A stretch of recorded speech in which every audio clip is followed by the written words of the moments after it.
They are as old as this forest, cruel, vindictive, not to be crossed. Hello and welcome to another lore video, this time about none other than the Ladies of the Wood.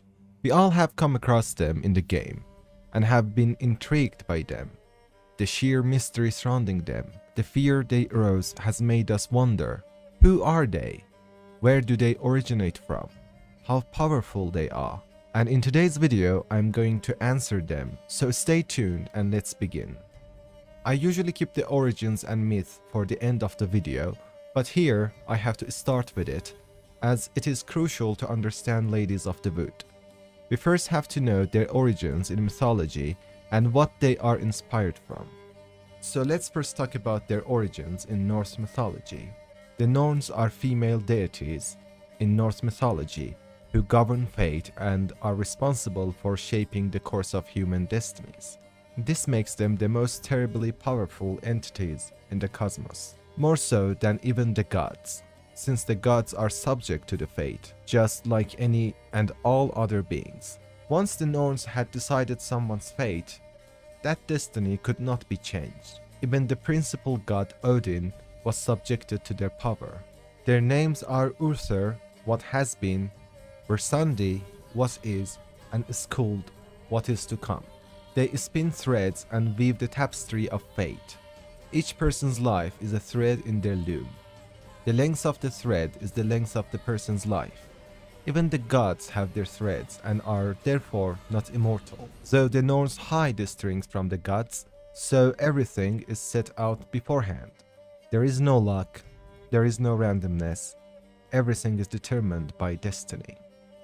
Norns are mysterious beings who don't seem to come from any of the recognized places. They seem to be a category unto themselves. They live in a hall by the Well of Fate, beneath Yggdrasil, the mighty tree at the center of the Norse Otherworld, which holds the 9 worlds in its branches and roots. They draw water daily and mix this water with the surrounding clay and sprinkle it over the ash tree to prevent its limbs from withering or rotting. This water is so sacred that anything it touches turns as white as the inner layer of an eggshell. The 3 main Norns were not originally goddesses, but giants, and their arrival ended the early days of bliss for the gods.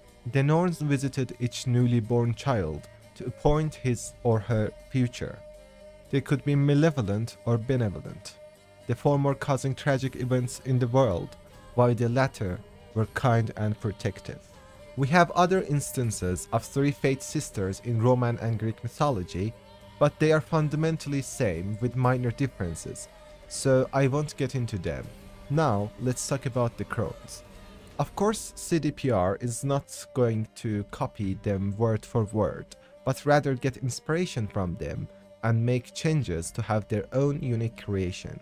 The crones. Unlike Norns, which came from a land unknown and their creation remains a mystery, fortunately, we know where Ladies of the Wood came from.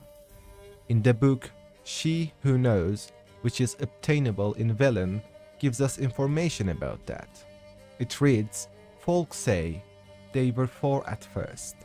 The mother, she who knows, the Lady of the Wood, came here from a faraway land.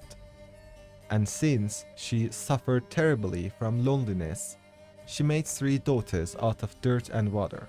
A long time ago, the mother was sole ruler of the Velen. Her daughters brought her the people's requests and served as her voice. Each spring, sacrifice of grains, animals, and men were made to the Lady of the Wood on her special night. Yet, as the years passed, the Lady of the Wood slipped deeper and deeper into madness. Her madness eventually spread over the land.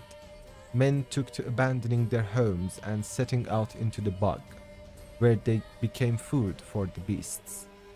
Before long, Velen was drowning in blood. The daughters saw their land nearing destruction and took it upon themselves to save it. When spring came once more, and with it the night of sacrifice, they killed their mother and buried her in the bog. Her blood watered the oak atop Artserbin, and from then on, the tree grew wholesome and hearty fruit for the people. As for the lady's immortal soul, it refused to leave its beloved land, and so the sisters imprisoned it. To this day, it lies trapped beneath the whispering hillock, where it thrashes about in powerless rage. So from this text, we get to know where crones came from. They were made out of dirt and water by their mother, She Who Knows, which makes her the real mystery as her own origins are unclear. The interesting thing is that crones actually were the ones who walked among people, talking to them and bringing their offerings to their mother. An interesting turn of events, as after their rise to the power, they stopped talking directly to people and used their servants to do what they used to do for their mother. And as they are unimaginably old, it is safe to say that Anna wasn't their first servant. Their human form that we see before fighting them as Ciri could be their original form, as in times of their mother's rule, they walked among people. They couldn't appear with their monstrous form. Maybe their human form was their real form until they eventually changed into the grotesque beings they are now. Or they were like that from the beginning and used magic to turn into their beautiful human form. When their land was soaked in blood, nearing its destruction, they rose to action to save it, taking measures as extreme as killing their own mother. But knowing them, it certainly wasn't out of kindness. Every ruler, no matter how cruel they are, want their subjects alive, because if everyone dies, then who is there to be ruled? And since then, crones have done an overall good job at preserving their land. True, at Sabbath some people are sacrificed and sometimes people are subjected to their curses, but their people seem to have a better life compared to others, as crones help them survive the plague and also give them magical seeds so they have a better harvest. It's not the best of conditions, but they fare better compared to other villagers, showing crones have some sense of ruling and are not just mad for blood, though they commit horrendous deeds, which I'll talk about later. Now let's talk about the tree, a symbol that crones are heavily associated with. Remember Yggdrasil, the great tree that connected 9 worlds and the Norns took care of it? Well, here goes one of the similarities. Crone's tree, though it's nothing in comparison to the Yggdrasil, is a symbol of their ruling, their era. As it was said, they killed their mother and buried her in the bog. Her blood watered the oak atop Artserbin, and from then on, the tree grew wholesome and hearty fruit for the people. So it literally marks the end of their mother's ruling and start of theirs. And in the end, when you kill the crones, it dies with them, marking the end of their ruling. Again, like Norns who took care of their tree by magical pure water from the well, crones too took care of their tree, but with different means. The blood of the people sacrificed on the night of Sabbath. When you go to its roots, you see a pool of blood, which is the source of eternity of the tree. It should have long been perished.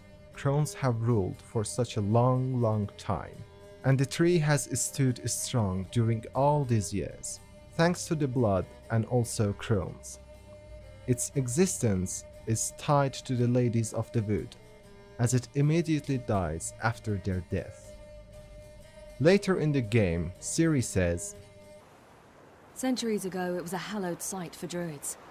But then the crones arrived, destroyed the Velen circle, and deformed the sacred oak atop the mountain." So what does that mean? Firstly, although humans have no idea when crones arrived, for elves it's a clear part of history, and we know there was a time that they didn't exist.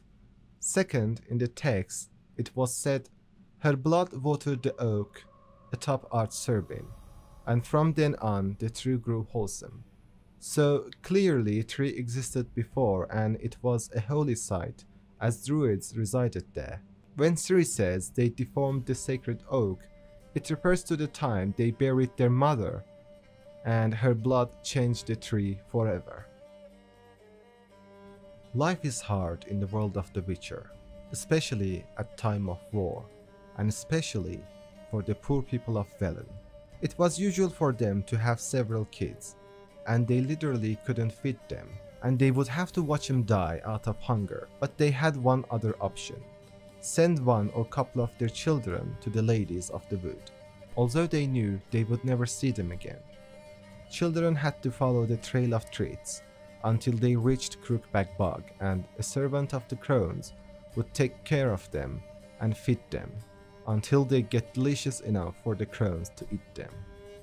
It's not clear if the peasants knew this was the horrific fate of their children, but they certainly knew they would never return. Eating young children was one of the sources of the crones' immortality. The elder man of Dunwarren says, "From the time of their cutting, every man is theirs." This is interesting because it makes a lot of things clear. First, the crones most probably only decided the fate of men and not the women. You might say the word men might mean human in general, but the crones make it clear when they say, "Round here, a young boy turns into a man when they cut his hair for the first time." After that, Weavess, one of the sisters, who is in charge of weaving tapestries out of hair, weaves a tapestry and decides their fate. Here we see some similarities to three Fate sisters. Like them, crones too decide the fate of people, but in a much more limited way. First, they only decide the fate of men. Second, they only decide the fate of those whose hair is cut and brought to them, which is limited to Velen, and even not all of the people of Velen. Unlike Norns, who not only decided the fate of every human being, but also gods and other beings as well. Another difference is that crones decide the fate once the hair of a young man is cut and brought to them, which doesn't specify their age, but we can deduce that they are not infants or young kids, whereas Norns weave the destiny of people when they are infants. Finally, let's talk about last cultural phenomenon surrounding Ladies of the Wood, the Sabbath. It is a festival in which people of Velen gather at the foot of Bald Mountain to celebrate, at the end of which they are given magical acorns, which is good for harvest and has medical uses. The ladies are said to be in a good mood at Sabbath, but there is something sinister behind it. Every year during Sabbath, crones accept 3 young and healthy girls and boys. They are in their mind honored to see their goddesses. They are chosen by old Thekla and sent to the top of mountain, where they are about to see their ladies. They are filled with excitement, thinking themselves lucky. Yet this excitement does not last very long, as an evil fate awaits them. They get chopped up and turned into a stew for the ladies, and that explains their good mood during Sabbath. But why just 3 people? Why not more? Well, because there are 3 crones, and after Sabbath, they turn into the form of their victims and visit their family. After a few days, they say because they are enlightened after visiting Ladies of the Wood, they wanna travel the world and never to return to Velen. This has been going on for centuries. Every year 3 young girl and boy meet their horrific deaths by the Ladies of the Wood, and their family never suspect, thinking their youth has left to travel the world. But little do they know. In order to understand how powerful they are, let's first talk about them individually. Weavess is the one who weaves tapestries out of human hair. These tapestries serve 2 purposes. First, determining their destiny. Second, a way for crones to contact their subjects, as the first time Geralt talks to them is through Anna, and she is able to do that by touching the tapestry. Brewess is the one in charge of turning humans into a stew, by eating which they manage to live long and stay immortal. And finally, Whispess. She is the one who requires human ears as payment, and then puts it all over the Velen in order to hear everything. They survive united, as each one of them has an essential role, and with even one of them gone, they lose huge chunk of their power. In Witcher Wiki it says, they draw power from the water and earth, and are bound to the land in which they live in. It's very interesting and clarifies many things. The crones either have no power out of Velen, or are much less powerful. Anyhow, it is obvious they draw power from Velen and are at their strongest form when they are in Velen, which explains why they did not expand out of Velen. Remember at the beginning of the video I talked about Norns and how they determine the destiny of every being, from humans to the gods themselves. Well, crones too have the power to decide the fate, but in much smaller scale, only limited to the people of Velen, and most probably even more limited to men whose hair has been cut and offered to them.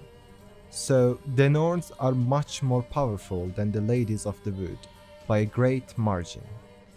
Also, when you free the spirit in the tree, it takes children away from the crones and kills their most dedicated subjects, people of Down Warren, undermining the power of the crones.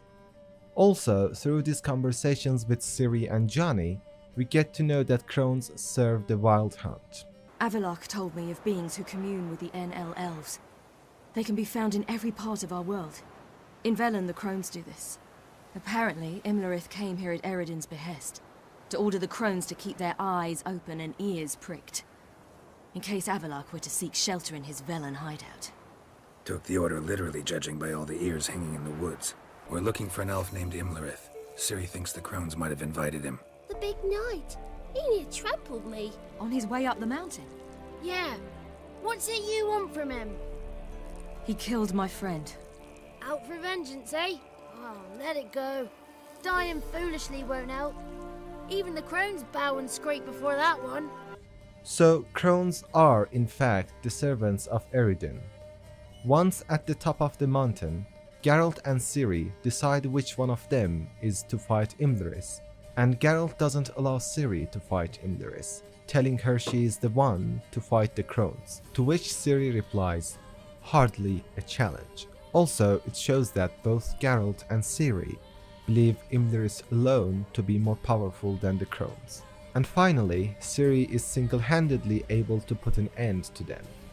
So, Ladies of the Wood, although strong and dangerous, are not that much powerful. In fact, there are many forces in the world of Witcher who are stronger than them.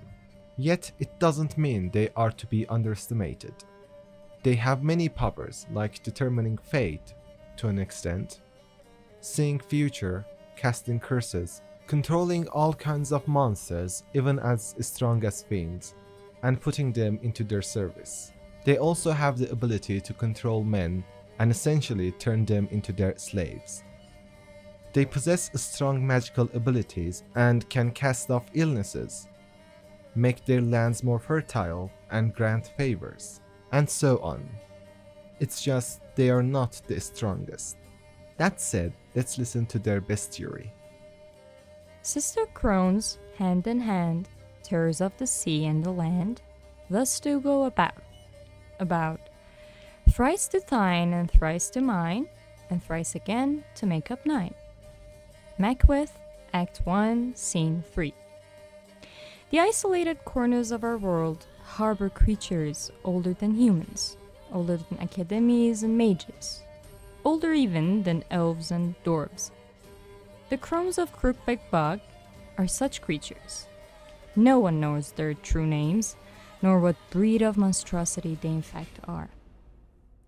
Common folk have given these 3 sisters the names Weavess, Brewess, and Whispess, and call the threesome the Ladies of the Wood, or simply the Good Ladies. The crones act as the true sovereigns of Velen, whose inhabitants they help survive through harsh times in return for unquestioning obedience. They wield powerful magic, but one different from that of mages. They draw power from water and earth and are bound to the land in which they live. The crones can hear everything that happens in the woods, predict the future, twist the threads of human lives and bring blessings as well as curses. The crones seem for all intents and purposes to be immortal. Magic elixirs keep them from aging and allow them to take the appearance of young women. These elixirs and their mystical ties to the swamps in which they live also give them supernatural strength and vitality.